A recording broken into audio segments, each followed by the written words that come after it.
warahmatullahi wabarakatuh, ladies. Waalaikumsalam. Assalamualaikum warahmatullahi wabarakatuh. Assalamualaikum to our listeners also. Thank you for tuning in. We'll continue with episode 2, part 2 of Institution of Marriage. Stay tuned. Alhamdulillah. So now you want to focus on excel in your workplace and in your financial stability. So you don't want to add more pressure by thinking or getting into marriage life. So after they think by the age of 30 they should have stabilized that. Then they step into the marriage. So that is one of the reasons maybe why we should keep track of the numbers of marriage and divorce in order to see what is the view of the people of the community about marriage institution, and maybe there are things that we should look into, lessen the pressure, or maybe it is also affecting the numbers of the population of the country. If everybody is like not into marriage institution, not into family institution, The continuity, the population. Correct. Interesting shares. Okay. If we think about that, right, there's like Zach mentioned, there's rates, number of rates in divorce, average of marriage. But first, 10-15 years ago, why do you all decide to get married? Rewind lah. That is rewind. That is not fast forward. Fast forward to the front. Okay, rewind. Okay, why don't we hear from you first? Why did you decide to get married? Why you decide to get married? You ask that question, Yeah. Why you Jay, just now you actually mentioned something. Jay, let us hear from you first. Why? When you decided to get married, or when you actually got married, and why you decided to get married? I got married when I was 27. Okay. 27. But I decided to get married probably because I was already dating one. Okay. Cultural pressure, is it?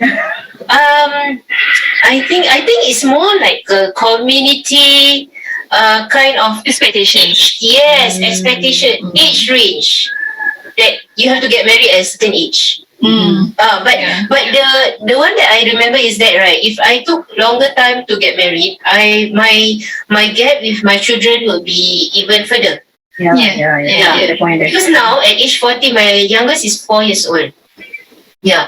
So my thought was that more of the children age gap. I got married because of children, and second thing I got married because that's the community expectation to get married within a certain age. Yeah, that's my basic. That is the sharing of Madam A when she got married, and now there's a pray that she will be guided of what is the best decision for her to make Inshallah. for her marriage. And let us Madam Zach, who is still lovely, happily in the marriage, why you choose to get married at the first place, and when actually you got married? I got married when I was 26. I wasn't looking at that time. I was, I think heartbreak is tough lah. I think when you experience heartbreak, you just want to protect your heart. And you don't want to. So the hero come to the picture. No, he didn't really come on the house. No, there was an app. Was it app website? Social media lah. During that time called Friendster. Somehow he I think we were connected by a few mutual friends, and he messaged, and then we got to know over online, and then we met up, and then I think when we met up it was just okay lah. I think you're fine, I'm fine. We are fine with each other. Wow. So we just got to know. We got to know after 1 year of getting to know. First got to know each other. We got engaged, and then we got married a few months after that. 1 year after that. Wow. So it was just a flow of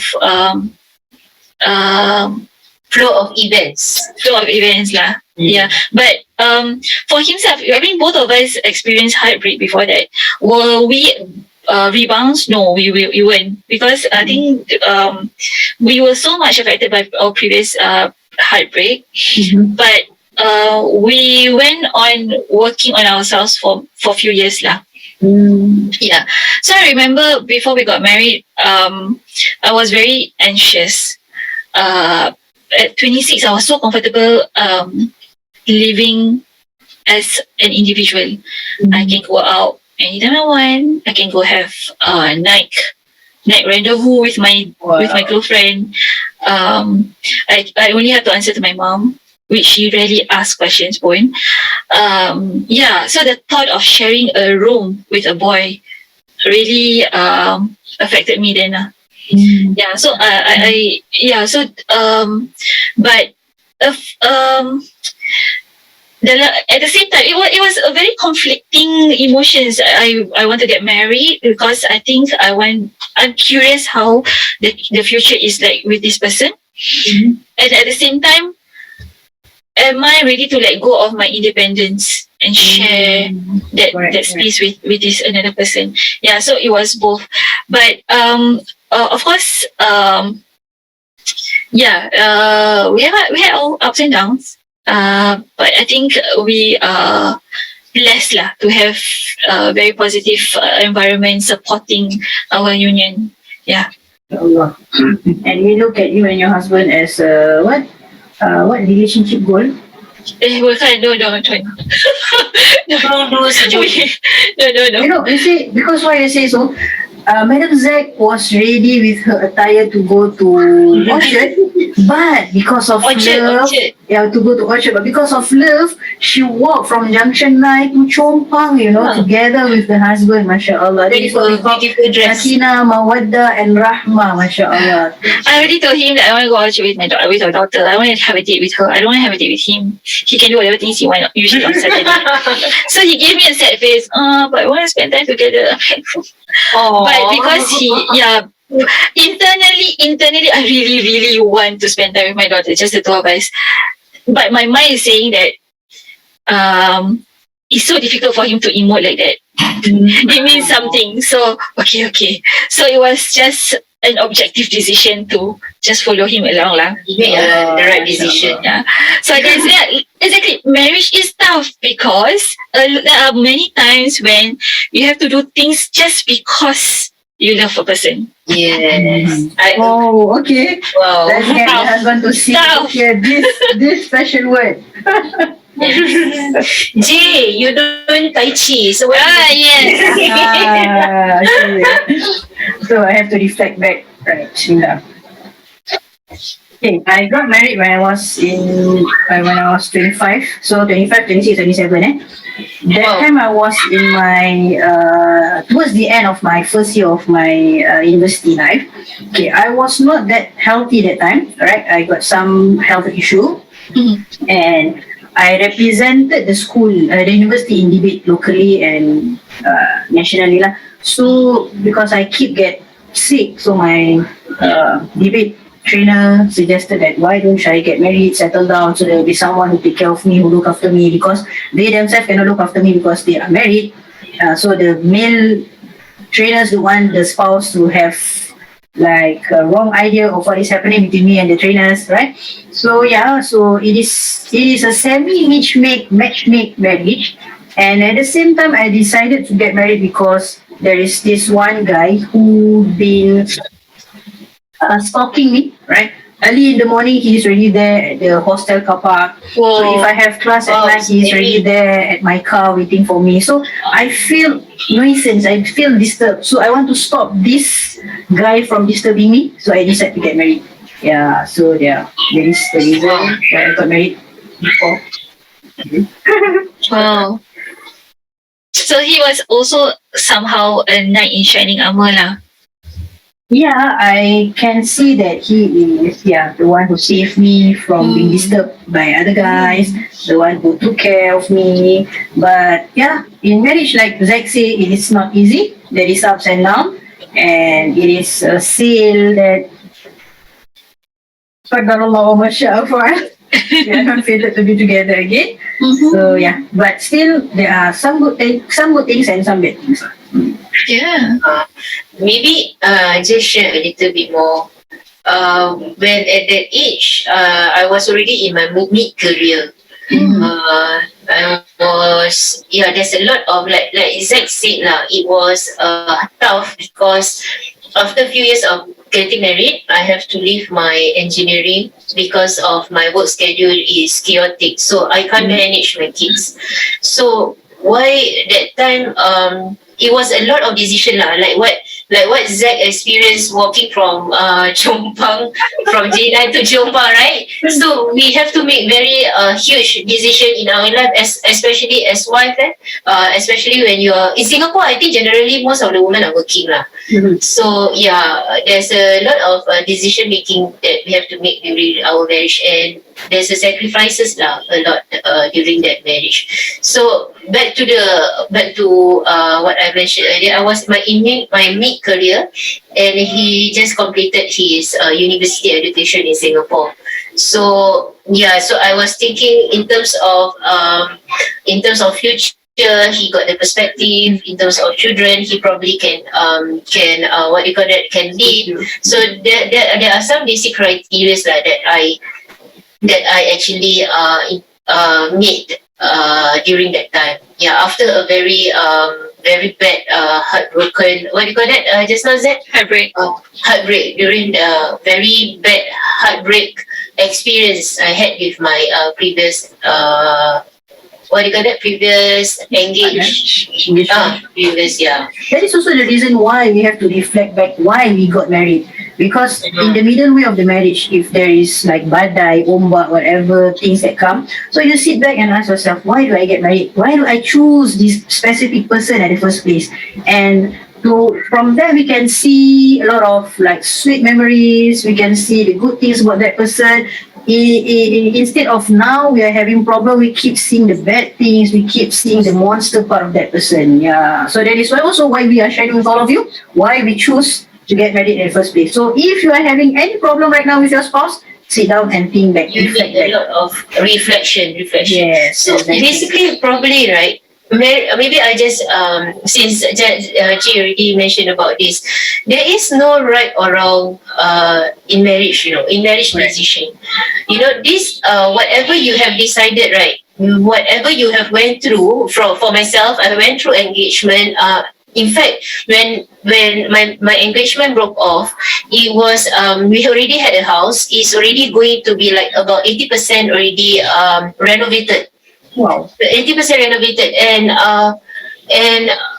at that point of time, I was the one who actually requested for the engagement to break off. Because when consecutively we were attending this marriage counselling, not marriage counselling, but attending this marriage preparation course. So I still remember the ustad was asking. The ustad was asking these 10 things, the good things about your fiancé, which I cannot do. Wow. Yes, which I can't. Because maybe for your own information, right, he's 10 years older than me at that time. So I was 24 and he's 34. Yeah, so I can't do that. So I was like questioning myself, is this the correct decision? Is this a correct decision or not? So after so much, and by the way, he's my first love. Wow. He's my first love. So it's interesting, right? He's my first love, but I decided to break off the marriage. And at the time when almost 80% of our house renovation already completed. Wow. So yeah, it was tough. I just want to highlight that the importance of marriage preparation course. Sorry, have to. It's not mandatory. It's not perfect either, marriage preparation course, but somehow it has its good points lah. If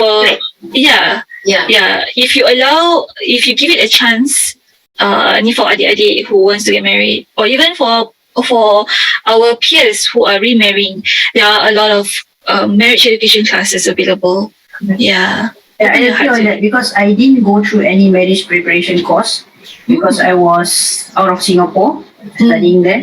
So yeah, during that time, I'm not sure why I was allowed to get married without having the marriage course certificate. Because it's not mandatory. Yeah, and now when I'm not in the marriage institution, when I start to listen to podcasts, to Clubhouse, then I see like I should have listened to all of this before I decided to get married. or at least when I was in the marriage relationship. So I have a lot of things to know. I know a lot of things on how to seek help, on how to mend the thing, and on how to 1001 things that I need to know. Yeah, true. So I also strongly advise everybody on that to go for the marriage Look out preparation for. course. To go to attend to any marriage talk, marriage seminar. Never say that I am good enough and who are they to give me that talk. True. Never have the thought that I am a master holder, PhD holder, I'm a religious figure, so I don't need any advice. I'm a counselor. No. Whoever we are, there are still people that might have more knowledge than us, that might have only one little knowledge than us, and that little knowledge might be very helpful to us. Yes. Yeah, true. Oh, I forgot that I put on mute. Kids are banging the door. Okay. Yeah. Okay, so just now you mentioned about attending this marriage prep course, right? Yeah, maybe I just emphasize it's very important. It's very important. It's very important. Not only before, but please, youngsters, yes, please do seek knowledge throughout the marriage. Yeah. And we have the new ruling, is it? Do we call it ruling, Madam Zaid? That we have the new rulings, is it that every newlywed couple, they have to be attached with their qadi? Oh yeah, there's a new policy. It is mandatory for all Muslim couples to meet up with their naib qadi, to get to know the naib qadi before they are being solemnized. So the reason is for them to build a relationship. This naib qadi will journey with these couples at least for the first 2 years of their marriage. Wow, Yeah. 2 years. That So, means they are free to ask anything, to share Any questions? That is good, man, because you might not have the guts to go to counselling, perhaps because True. we still have that what do we say?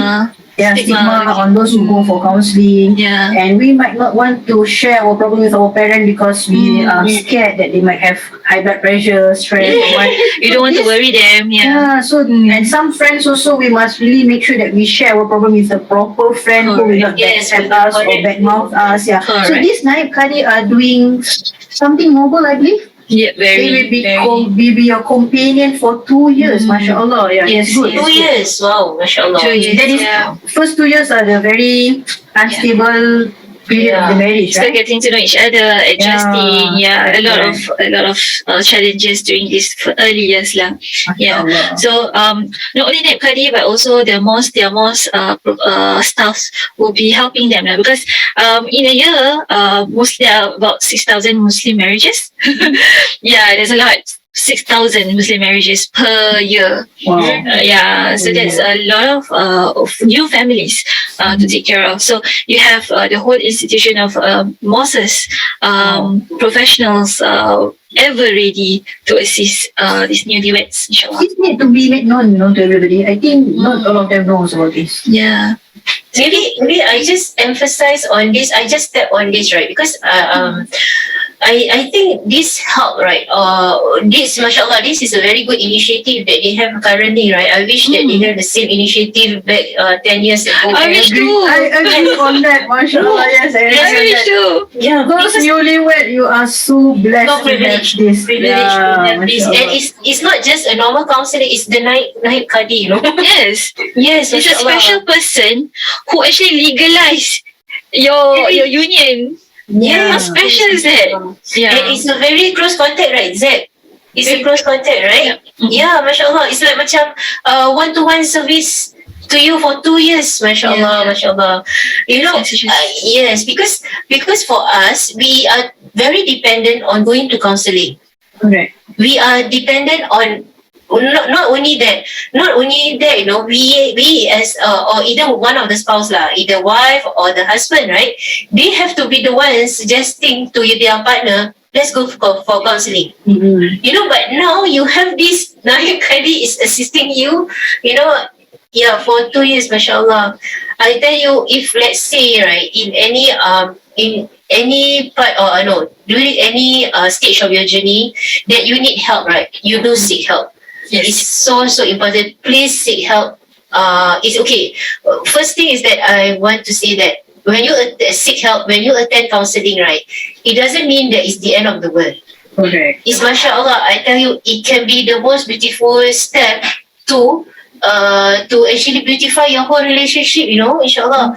You just put your ego away, go for the counselling, because if you believe, right, that your spouse already chose you, she chose you or he chose you, there must be something about you that she or he wants to preserve, want to sustain, want to make the relationship work. And vice versa. Yes, it takes two. It takes two effort. Yes, mashallah. So if any of your spouse say, okay, let's go for counselling, go.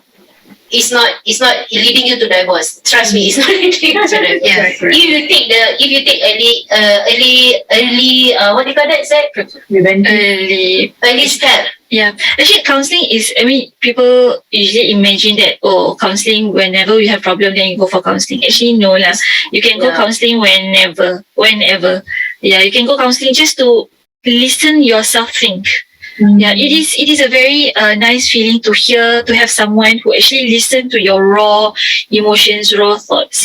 Yeah, so yeah, it's okay. Just go for. So what else? Okay. I think while talking about counselling, maybe one last portion for our podcast or this episode. Maybe you guys can share what is one marital advice that was given to you specifically. That what is it? By whom, and whether that advice work or not work in your marriage. I start first. Because I already smiling. A close person to me mentioned that, like I said earlier, I got married after a very deep cut.